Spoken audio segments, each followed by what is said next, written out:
সামান্য ছোট মেয়ে নিরাপদ নয়, আর তুই আল্লাহু আকবার বলে মাজার ভাঙ্গার প্রতিযোগিতায় নেমে গেছিস। আজ ইসলামকে নিয়ে হাসি তামাশা শুরু হয়ে গেছে, আজ উগ্রবাদের জন্ম নিয়েছে। আজকে আমাদেরকে দেখতে হয় মহিলা মাদ্রাসা যেখান থেকে রাবিয়া বসরি বের হওয়া দরকার, সেখানে মোল্লা নামের মোল্লা দর্শক সেজে নারীর ইজ্জত লুণ্ঠন করা শুরু করে দিয়েছে। নাম দিয়েছে তৌহিদি জনতা। আরে তোর কাছে সামান্য ছোট মেয়ে নিরাপদ নয়, আর তুই আল্লাহু আকবার বলে মাজার ভাঙ্গার প্রতিযোগিতায় নেমে গেছিস। আগে নিজের চরিত্র ঠিক কর। তোর কাছে একটা ছোট মেয়ে নিরাপদ নয়, তোর কাছে ছোট বাচ্চা নিরাপদ নয়, আর তুই মাজার ভাঙ্গার নাম দিয়ে ইসলাম প্রতিষ্ঠা করতেছস। কেমন বেহায়া, কেমন নির্লজ্জ, কেমন বেয়াদব হয়ে গেছে। যেই মাদ্রাসায় বাবা মা স্বপ্ন দেখেছে এটা মা মরিয়ম হবে, এটা রাবিয়া বসরি হবে, এটা খাদিজাতুল কুবরা হবে, এই আশায় মেয়েকে ভর্তি করাইছে কোথায়? স্কুলে না, মাদ্রাসায়। হুজুরের কাছে মেয়ে কি নাই? আমার তারও তো মেয়ে আছে।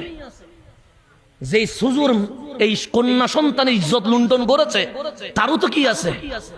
তারও তো বোন আছে, তারও তো মা আছে। যার কাছে নারীর সম্মান নাই তার কাছে কখনো ইসলাম থাকতে পারে? ইসলাম থাকতেই পারে না। আর এগুলো টুপি দাড়ি দিয়ে তৌহিদি জনতা সেজে মাজার ভাঙ্গার প্রতিযোগিতা নামছে। এটা তোর চরিত্র ঠিক নাই, তুই আবার কিসের তৌহিদি জনতা? তোর কালচার ঠিক নাই।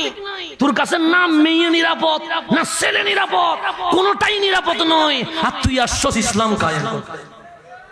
এগুলো মাজার ভাঙছে এমনি না, এগুলো এই বেহায়াপনা জারি করার জন্য মাজার ভাঙতে চায়। কারণ শাহজালালের আদর্শ যদি বাস্তবায়িত হয় এই বাংলায় কোন নারীর ইজ্জত কখনো লুণ্ঠন হবে না। শাহজালালের বাংলায় কখনো কোন ছেলের ইজ্জত লুণ্ঠন হবে না। ওরা জানে ওদের আদর্শ বাস্তবায়িত হলে কামলিওয়ালার সুন্নত জারি হয়ে যাবে। সেই কারণে তারা মাদ্রাসার নাম দিয়ে বেহায়াপনা পতিতালয় খুলে আর বাইরে এসে বলে আমরা আল্লিল্লাহি তাকবীর, শাহজালালের মাজার ভাঙ্গি দাও, শাহ পরানের মাজার ভাঙ্গি দাও। আরে মাজার ওয়ালারা আসছে বলেই আমরা মসজিদ ওয়ালা হইতে পারছি। ওদের কারণে কি আপনারা মুসলমান হয়েছেন? এই সব বাজে তাওহীদি জনতার কারণে কিও মুসলমান হয়েছে? না না, তাদের চরিত্রের কারণে অসংখ্য মুসলমানের ছেলে নাস্তিক হয়ে গেছে। এরকমও অনেক আছে না?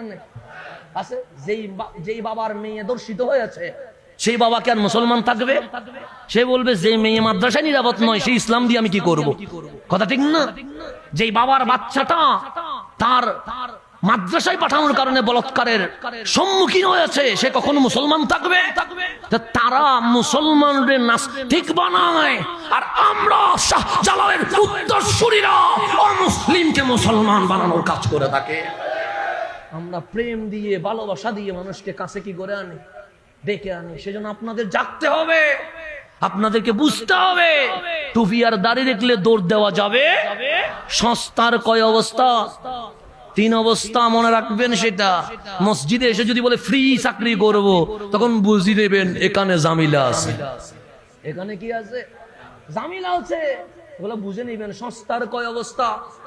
আল্লাহ যেন আমাদেরকে বুঝার তৌফিক নসিব করেন। সেই কারণে তরুণ প্রজন্মকে জেগে উঠতে হবে। আজ আমার নারীর ইজ্জত রক্ষায় আমাদেরকে মাঠে নামতে হবে। আমার সন্তান যেন হয়, আমার সন্তানের নিরাপত্তা রক্ষায় আমাদেরকে মাঠে নামতে হবে। শাহজালালের উত্তরসূরিরা মাঠে নেমে গেলে এজিদিরা পালানোর সুযোগ পাবে না ইনশাআল্লাহ। এই বেহায়াগুলা থেকে বাংলাদেশকে রক্ষা করতে হবে না? না ওদের কাছে বাচ্চা নিরাপদ আছে? আছে নাই? তো এগুলা থেকে জাতিকে রক্ষা করার দরকার আছে না? নাই আছে। সেই জন্য এগুলো ষড়যন্ত্র করে যারা ভালো মানুষ তাদের বিরুদ্ধে প্রোপাগান্ডা সৃষ্টি করে, ন্যারেটিভ সৃষ্টি করে মাজার ভাঙ্গার প্রতিযোগিতা করছে। এখন কেউ বলুক তো এই মাজার ওয়ালারা কখনো কোন নারীর ইজ্জত লুণ্ঠন করেছে? এই মাজার ওয়ালারা কোন বাচ্চার ইজ্জত কি লুণ্ঠন করেছে? না না, এই মাজার ওয়ালারাই এসে সোনার বাংলাদেশে নরনারীর অধিকার প্রতিষ্ঠা করেছে। কথা ঠিক কিনা? আপনারা বিবেক দিয়ে ভাবেন, বাস্তবতাকে সামনে আনেন। এগুলার চরিত্র ভিতরেও খারাপ, বাহিরেও এগুলো বাড়িতে গেলে ছেলে মেয়ের ইজ্জত নষ্ট করে, বাহিরে আসলে মরা লাশ তুলির জ্বালানোর প্রতিযোগিতা করে। এগুলা ভিতরেও খারাপ, বাহিরেও। এগুলো ভিতরে ঠিক থাকলে না বাইরে ঠিক থাকবে? ভেতরে যে ঠিক নাই সে বাইরে কেমনে ঠিক থাকবে?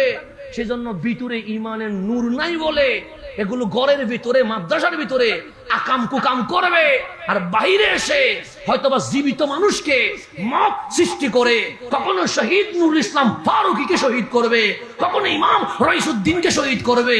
এগুলো বাইরে আসলে খুনি হয়, এগুলো ভেতরে গেলে দর্শক হয়ে বের হয়ে যায়। এগুলা থেকে আমাদের জাতিকে বাঁচানোর দরকার আছে না নাই? এগুলো বাহির আসলে জঙ্গি, এগুলো বাহির আসলে সন্ত্রাস, এগুলো বাহির আসলে মাফ সৃষ্টি করে মানুষকে জ্বলন্ত পোড়াইয়া মারে। আর ভেতরে থাকলে হয়তোবা ছেলের ইজ্জত নষ্ট করবে, না হইলে বাচ্চা মেয়ের ইজ্জত কি করবে? নষ্ট করবে। সেজন্য যেগুলোর ভিতর ঠিক নাই এগুলো কখনো বাহিরে ঠিক হইতে পারে না। সেই জন্য আমরা বলি আমরা তাওহীদি জনতা নয়, আমরা সুন্নি জনতা। কেন? আমাদের কাছে নারায়ে তাকবীর আছে, আমাদের কাছে নারায়ে রিসালাত আছে। যার কাছে শুধু তাকবীর আছে সে ইবলিস হইতে পারে, যার কাছে তাকবীরের সাথে নারায়ে রিসালাত আছে সে ফারুক আযম হইতে পারে। এগুলো আমাদেরকে জানা।